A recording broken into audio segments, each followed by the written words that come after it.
Welcome to the podcast, Professor Julie McFarlane and my friend of old, Jennifer Olchawi. Great to have you on the podcast today. Thanks for making time for us. Thank you.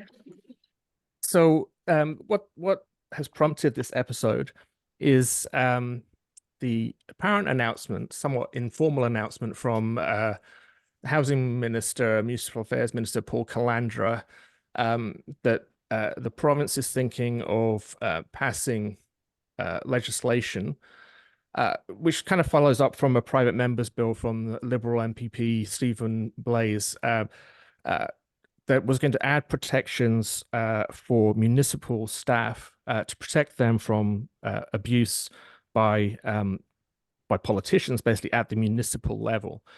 And I think Joel and I's reaction initially was, well, great. Yeah. I mean, definitely this is something that there's a need for. We've seen some pretty shocking municipal behavior over the years. But they also immediately begged the question, well, if what's right for the municipalities, wouldn't that also be right for the provinces and the federal government?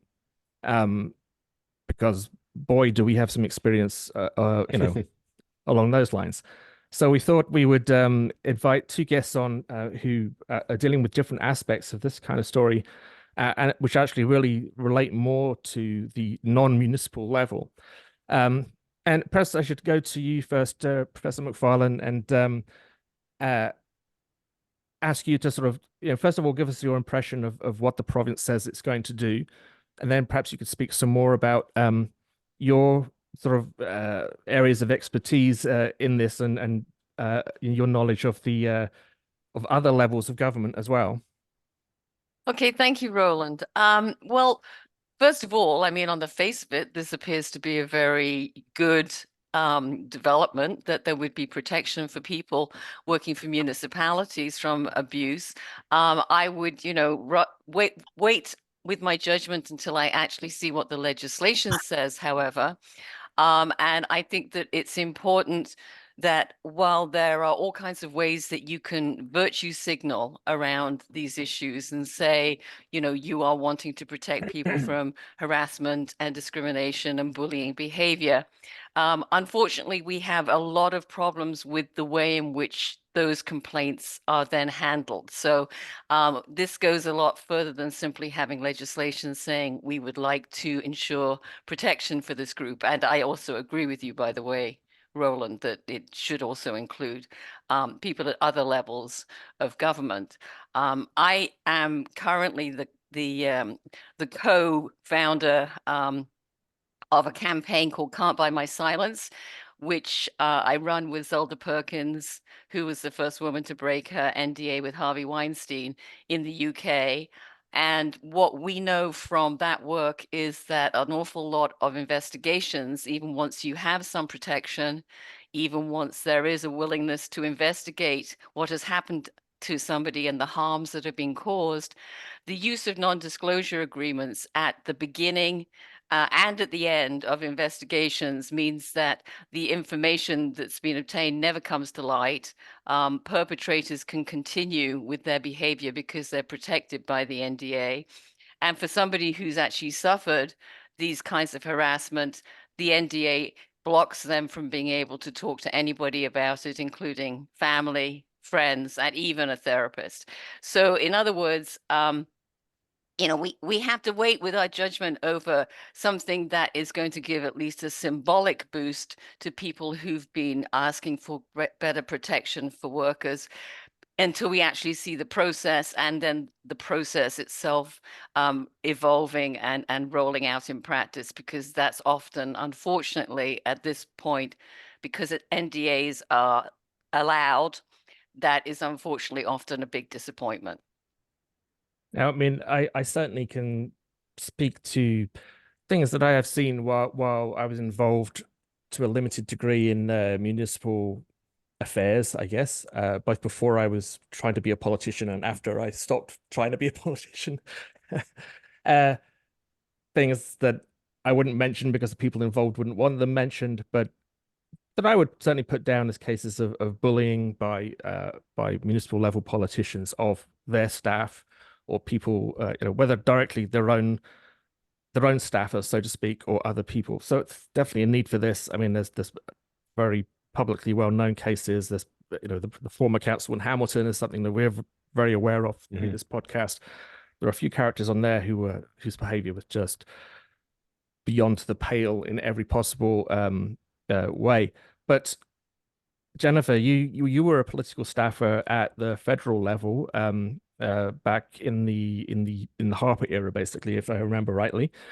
Yeah. And you've had a kind of long-standing claim. You were dismissed from your position, and your claim over a long period has been that was not fairly done, and kind of because you're a political staffer, you have been unable to access the normal protections that other people in other walks of life would have. Perhaps you could sort of tell us your story and what happened. Sure.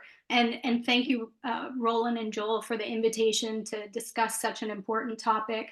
I'm hoping that, down the road when possibly legislation from the province comes down, that you have Julie and I back, because it is such a large topic and there's so many nuances that go with it.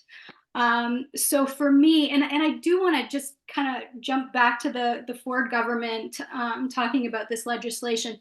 I'm not in the least a fan of the Ford government, but if they are genuine in their intent for this legislation to happen, and with what Julie had said about making sure that staff are protected and supported in such a way, you can have all the legislation in the world, but in reality, what's the meat of it to protect those individuals? So back in 2006, I went up to Parliament Hill. I was I'm a political junkie, if you will. Democracy at its finest, love it.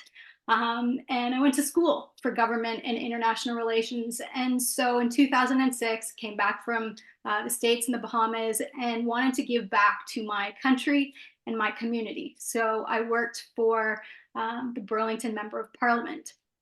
And I have to say, now that I'm close to my 50s, how naive I was when I first got up on the Hill.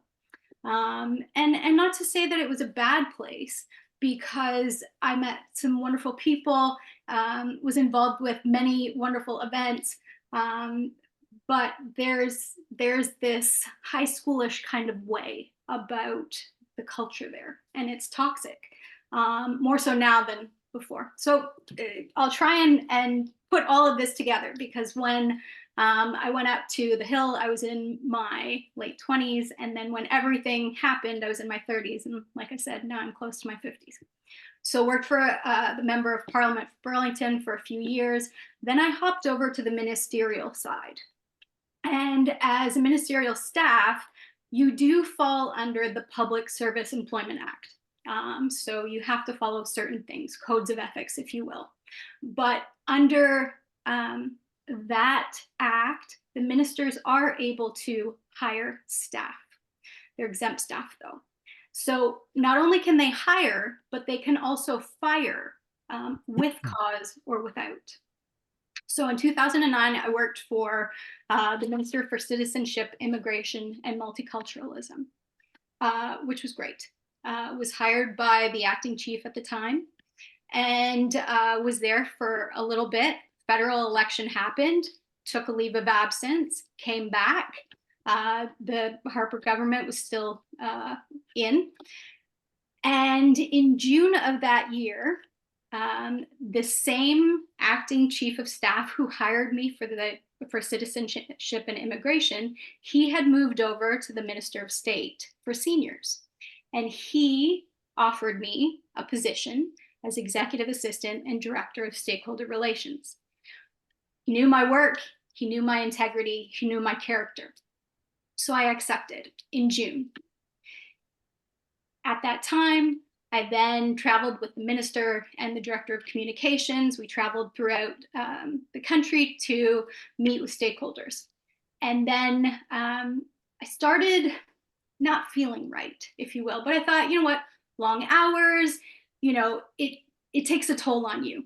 And I had just come off of a federal election. It takes a toll. But I knew something wasn't right. So I went to the doctors, and the doctor said, you need to stop working now. Took lab work, so on and so forth. And while I was off for the week, the chief of staff continued to ask me to work, would phone me at all hours, would email me at all hours. I could not take time off. So the next week on that Sunday, he said, you need to come into the office. On the Monday, spoke with the minister. She said, just take care of your health. A couple hours later, I was terminated. He said for insubordination. I said, I'm sick, but disagreed. It was quick. Everything was quick. And so since that time, I lawyered up. There weren't many ways in which I could provide a voice to a grievance board. There isn't one because of the fact that a minister can hire or fire with or without cause. And so I went to a lawyer. I went to the Canadian Human Rights Commission. I sued the government in civil court. I was advised by a lawyer to go into that, went to the media, and then my local MP. And that happened over the course of many years. But it was hell and back and then some. There's a lot in between. I have about 10,000 pages worth of privacy requests that I put in that paint a picture that there were a lot of things happening behind the scenes. Jennifer, my background is a political staffer as well, and I suspect well, you're coming from the conservative point of view. Mine was from the liberal POV, and I'm going to ask you this question because I found my time at Queen's Park, the culture there was very much about preservation of the elected member. All else fails as a staffer. Your job is to protect their job, not to protect your own. Would you say that was something similar to you, that just that culture of like the MP, or in my case, the MPP, no matter what, they must be protected from any scandal, any wrongdoing, any notion of wrongdoing? That was never voiced, but you could, everywhere you go, you have that loyalty, whether it's, on the government side of things or outside, outside of that. So there's that loyalty, so it wasn't really voiced until, right. No, but that was my experience as well. It wasn't an explicit, like, Joel, this is how you do it, but it's this flavor to the hallways, kind of, as you're, don't do anything wrong. Yeah, don't rock the boat. Right. And so I kind of want to take that part and go over to you, Julie, or Professor McFarlane, I should say, because that in the political sphere, that there is no checks and balances. It's not a regular job. It's not like you have an HR department. You say, hey, my boss is treating me poorly. Can I file a complaint? That doesn't exist in the political sphere. I kind of want your insight in terms of why we would need this to kind of curb that culture, that culture of exceptionalism, just because you are who you are, as opposed to kind of a merit-based credential, if I should say. Because I view it as it's what leads to corruption in politics, is that you're told, as an elected official, you're told you're special and you must be protected. And when you have that kind of attitude in the workplace, I find that it can lead to abuse. It leads to corruption of power.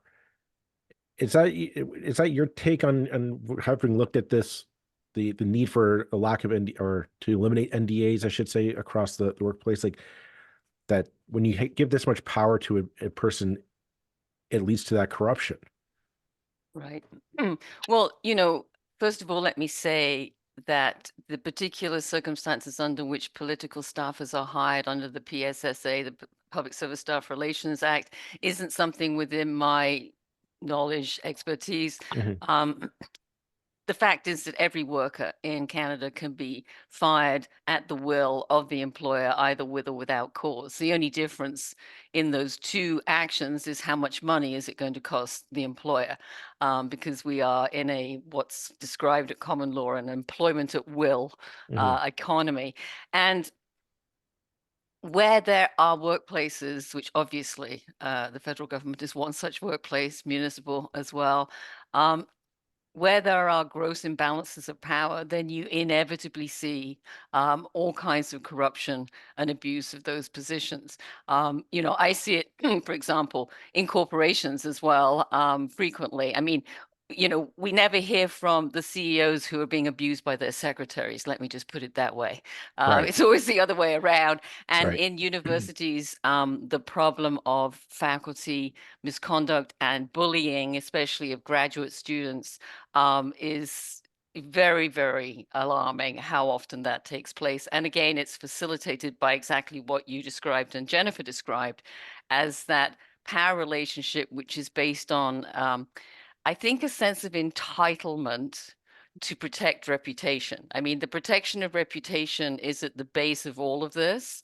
And the increasing use of non-disclosure agreements to shut people up about virtually everything, not their original purpose, which was to protect trade secrets and intellectual property. We see people, for example, working for political parties now who regularly have to sign NDAs that relate to anything that happens in the workplace before they begin work. Can I just interject there? And I think this is an important point to clear up for our audience.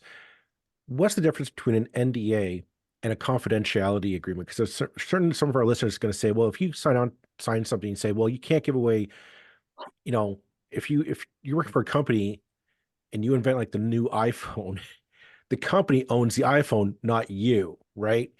And if you're entitled to, if you're working with patent technology or patent intellectual property and you're expected to work with that, you're expected, well, yeah, I can't take it and pass off as my own. So Right. can you just Right. clarify for our And I listeners mean, what that equally is? in politics, you know, you may be bound to not disclose what's going to be in the party's Right. manifesto. I mean, you know, in sports teams, it could be not sharing the new tactics. I mean, there are lots of versions of this. The short answer, though, Joel, is that there is no difference between a non-disclosure agreement and a confidentiality agreement, but confidentiality is a much warmer and fuzzier word, so people like to use it more often, but there is absolutely no technical difference. But the difference between non-disclosure agreements or NDAs for the kind of thing that you've been describing, you know, intellectual property, things that have, you know, sort of proprietary interests in them, innovations, as I say, the next party manifesto even, those are all protected, I believe, legitimately in non-disclosure / confidentiality agreements. The difficulty is that the exact same mechanisms are now being used to prevent people speaking about any behavior whatsoever in the workplace. As I said, sometimes that takes place when they're actually hired. Nothing's happened yet. But if you're to be bullied or if you're to experience bad treatment because you're off on sick and then they keep harassing you, you already have in advance preemptively agreed not to say anything. And that's just shocking. I mean, that can't be the way we run any kind of workplace. And it's kind of just snuck into practice over the last 10 years or so that this is increasingly the default position. And we even see them being used to cover up sexual assault and misconduct as well. Right. And Jennifer, if I just come back to you for a second, I understand. I mean, you didn't sign an NDA, No. and you am I right in saying you actually refused to sign one? You were asked to sign one and you didn't? I did. So again, my story is a little bit different, and the way in which the But to an chief of extent, the fact you're here now is because you didn't sign one. correct, Yeah.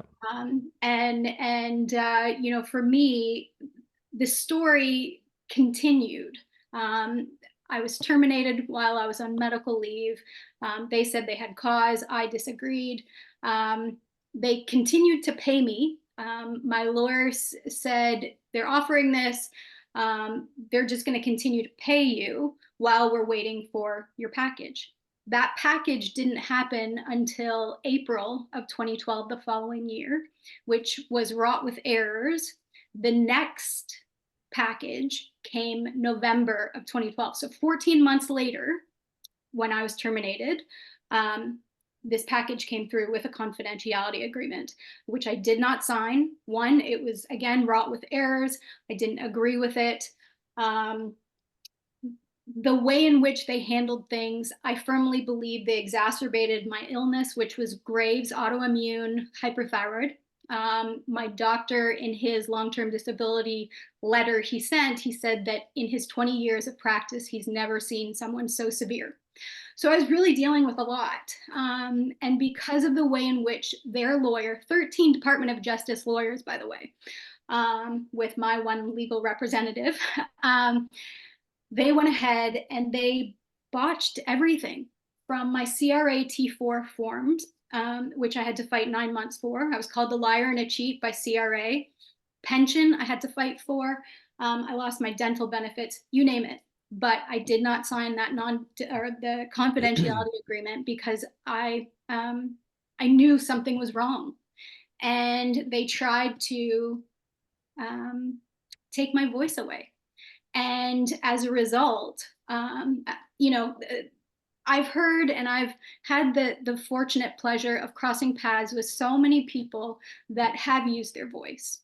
And it's a tough thing to do because not only is there self-doubt, your lack of confidence wanes, you've been character assassinated, there's false narrative about you. They go after everything. So your life, your daily life has changed. Your family has gone through it.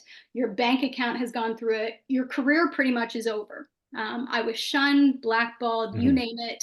Well, I was going to say, I mean, I can certainly, my experience of people who are seen to question, and again, this is in the political sphere, certainly, who kind of complain when you don't just accept what you're given, so to speak. When you, I mean, and that can be when, you know, I'm thinking back to the oh, all the names have gone out of my head, so let's not bring that.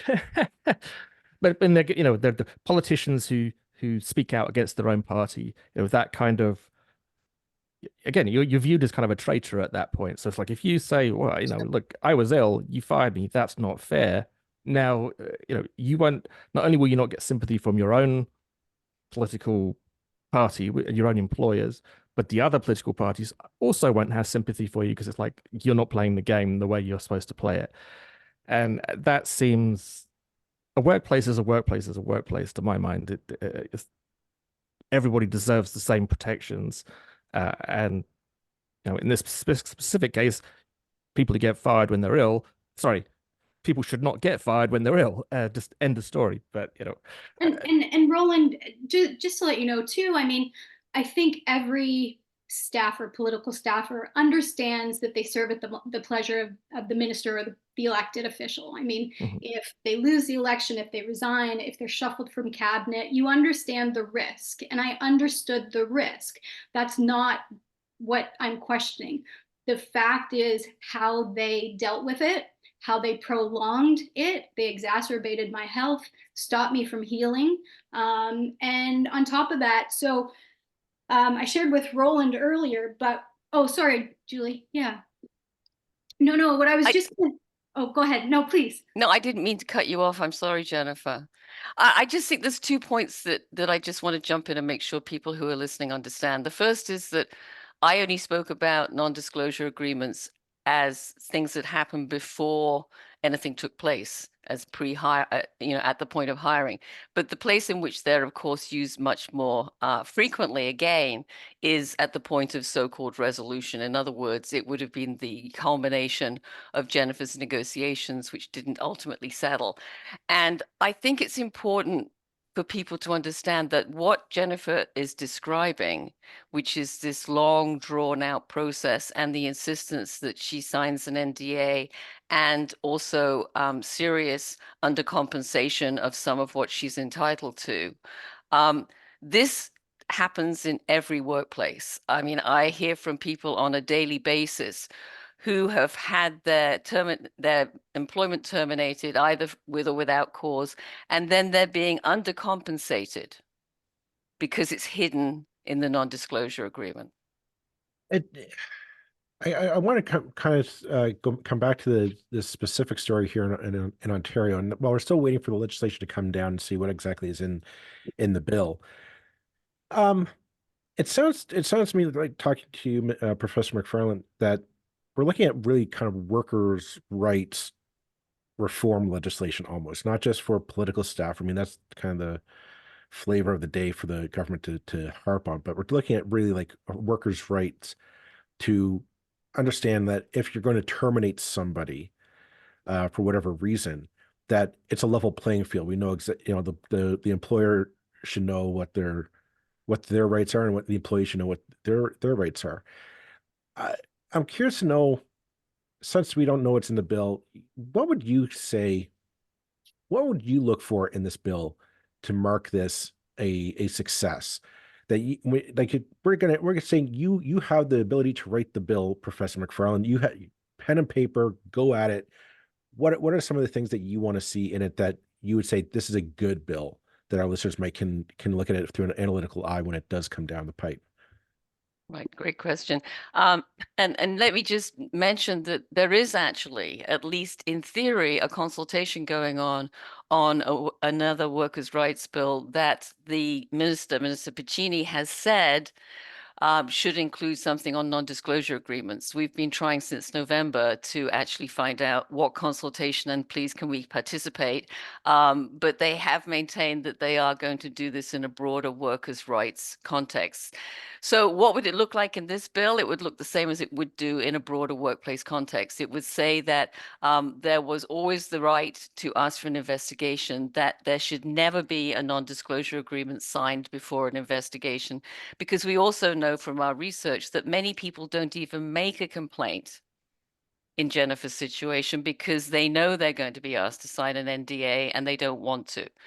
We have numbers approaching, a third of our quantitative survey saying they wouldn't complain. They didn't complain because of that. So we want something that said there'd be no non-disclosure agreements there. We'd want something that said that in the course of the investigation, the complainant would have access to legal representation. Which is also very important because often it's the complainant. As Jennifer said, she had a lawyer, but there were 13 people on the other side. It's another thing that non-disclosure agreements do is they often preclude the complainant from getting a copy of the outcome of the investigation. And yes, you did hear that right. You can sometimes go through an entire investigation and be told you can't see the outcome unless you sign. Guess what? A non-disclosure agreement. So I would want the legislation to say something about that as well. And finally, that they cannot be used in any final resolution of settlement. And that way, I mean, it's not rocket science, really. That way, everything will be open. There will be an openness about what actually happened and led to this, and people in Jennifer's situation would be able to speak about it. The only reason Jennifer can speak about it now is because she didn't sign that NDA. There are hundreds and hundreds of political staffers out there who did sign NDAs and can't say anything. And having no non-disclosure agreements in the resolution of a complaint by a municipal worker would also mean that they couldn't hide under compensation. So parallels just occurred to me, actually. Something we were speaking about a few years ago in the municipal sphere was there's a need quite often with decisions on land for confidentiality about negotiations for purchases of land, for instance, or anything that's kind of under discussion between because it has economic implications for the price of property and so on. But that has grown to it's grown from its original intent, which is not for secrecy, but for just keeping those details, which are obviously important in an economic discussion, to be kept private, to kind of a blanket. You cannot talk about anything to do with this issue. Exactly. You can't talk about the building. You can't talk about and I mean, are there and obviously, given the subject area, it may be that you can't really give examples of the kind of thing that happens. But I mean, I'm wondering if there are sort of more examples you can give our listeners of how these abuses have happened, particularly egregious sort of examples. Well, they actually, given that we're talking about municipalities here, there are many examples at a municipal level of NDAs, basically leading to corruption through secrecy. Municipal councils, I have a number of examples on the books of municipal councillors signing NDAs in order to ensure that the public wouldn't know until the very last moment that an unpopular corporation was moving to town. We also saw a lot of examples in the most recent kind of shake-up around by the Ford government around environmental bylaws, where there were obviously NDAs that were being used as well to hide information about environmental harms. So, the list just really goes on and on.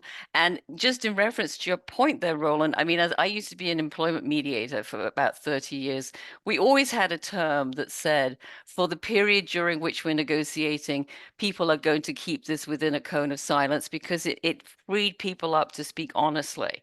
But it did say, you can't take this information and then use it against somebody later on, because you're trying to get that, feeling of openness to happen in order to get a settlement. And I think that's perfectly reasonable. But again, what we've seen is this subtle morphing of that into, you could never speak about anything. And the other thing we haven't spoken about yet is that an NDA is indefinite. It is for life. It's kind of like diamonds are forever, right? I mean, I've even seen NDAs that claim to bind the successors of the people who signed them. Now, I believe that would not be enforceable in court, but nobody can afford to take this to court, which is the problem. The danger, I think, I'm just going to say it out loud. But the danger here, when we're talking in the political sphere, is, of course, a staffer such as Jennifer. Now, Jennifer, I'm not implementing you in anything, but I'm just saying, like, a staffer who might have seen something illegal or something that is highly suspect, or at the very least unethical, that they think the public should be aware that a councillor or a mayor or an MPP is engaging in something that is a little dubious, and that the public has a right to know that this is going on behind closed doors. Without this kind of, I guess it comes down to the culture of, well, you have to protect the elected official. It's easy to bully a staffer such as Jennifer into, keep mum, don't say a word, or else we'll make the next 10 years of your life a litigation hell. And we need, in your mind, I'm going to go to Jennifer first on this one, and then Professor McFarland chime in if you feel. Is the importance of this paramount, that we allow staff who are very much involved in these highly detailed, complex agreements, funding, tax dollars being used here, that kind of allow them to have that extra layer of accountability for the public, that they're free to be able to say, I'm seeing something suspect here. I'm going to raise the red flag, and I don't want to fear repercussions from the workplace here. Oh, hang on. You hit the mute. Sorry. That's the crux of it all. And that question is one that I think every elected official, every level of government really needs to have a conversation. And I think, with regard to the legislation that Paul Calandra is talking about, whatever the meat and potatoes are of it, at least it's starting a conversation. Up on the Hill, on the federal side of everything, it's so hush-hush. You shouldn't be talking about that. My local MP, when I went to her, I had asked for meeting requests, etc. And for 9 months, she said, yeah, not a problem, and then told me to move on. It's something that people just do not want to broach. I think partly because of dirty laundry. So in answer to your question, I think that there needs to be an opportunity for staffers to say, hey, this isn't right, because they're culpable too. If they with respect, there needs Yeah. to be an opportunity for every employee who sees something Absolutely. bad going Mhm. on to say that. I mean, you know, we're Absolutely. talking about whistleblowing, and it's not that I don't recognize there are particulars about the political scene that make it, you know, different in lots of ways, but everything that you've just Yeah. said, Jennifer, you know, applies as well. And the question that you asked, Joel, applies as well to any workplace. Mhm. There is, in fact, just to throw this in so that you're aware of it, there is a federal bill that we have proceeding at the moment, which is sponsored by Senator Mary Lou McPhedran, the Can't Buy Silence bill, which would actually make it illegal to use any public funds. That's where I think there's a little overlap here, to either create or enforce a non-disclosure agreement. So that would be trying to get the government out of making these kinds of agreements altogether. Because I know that the federal government uses them. I'm afraid Jennifer isn't the only federal employee whom I have come across who has been asked to sign, or in fact, in some cases, has signed a non-disclosure agreement. And I think that it's shocking that our government should allow such a thing. Go ahead, But Jennifer. I would like to say, and thank you, Dr. McFarland, for saying all of that. Julie. Yes, Julie. I would like to bring in, and I don't know if you all had the opportunity to see this, but back in 2021, Ariella Kimmel, she was working for an Alberta minister, provincial. And she and I actually used to work back on the Hill for the Minister of Citizenship and Immigration long ago. But she actually had witnessed sexual harassment, alcohol in the offices, just inappropriate behavior, sexually inappropriate comments, so on and so forth. And for me, I think it was dealt with swiftly, which I'm pleased about. That gives us all some hope. And I think there's a cultural shift too in the public viewing of NDAs, etc. But under the Alberta's Occupational Health and Safety Act, employees have an obligation to report any harassment that they witness. And so that's what she did. And she was wrongfully dismissed. She sued them. But I thought this was appropriate to talk about and bring up because there are some good things happening. For me, my perspective, it's just happening too slowly. I think a lot of companies, as well as government institutions, police enforcement institutions, etc., I think they're extremely nervous. Public's ready to go. They've got their protests and rallies going and their signs up, but it's the ones that are trying to keep their secrets. They're the ones that are scared. And you know, ironically, we are also experiencing, and I'm sure this will not be a surprise to any of the three of you, we are experiencing resistance at some political levels, high political levels, that I believe relates to the fact that those individuals have their own NDAs and are worried that legislation is going to mean that they're going to be unmasked as people who forced NDAs on others themselves for misconduct.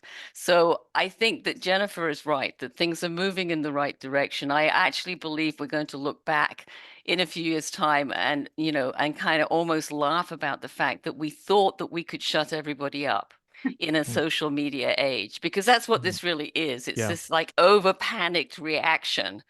But in panicking, what's also happening is that people are being very unfairly deprived of their rights. I think probably that's, I know we've got a tight deadline today.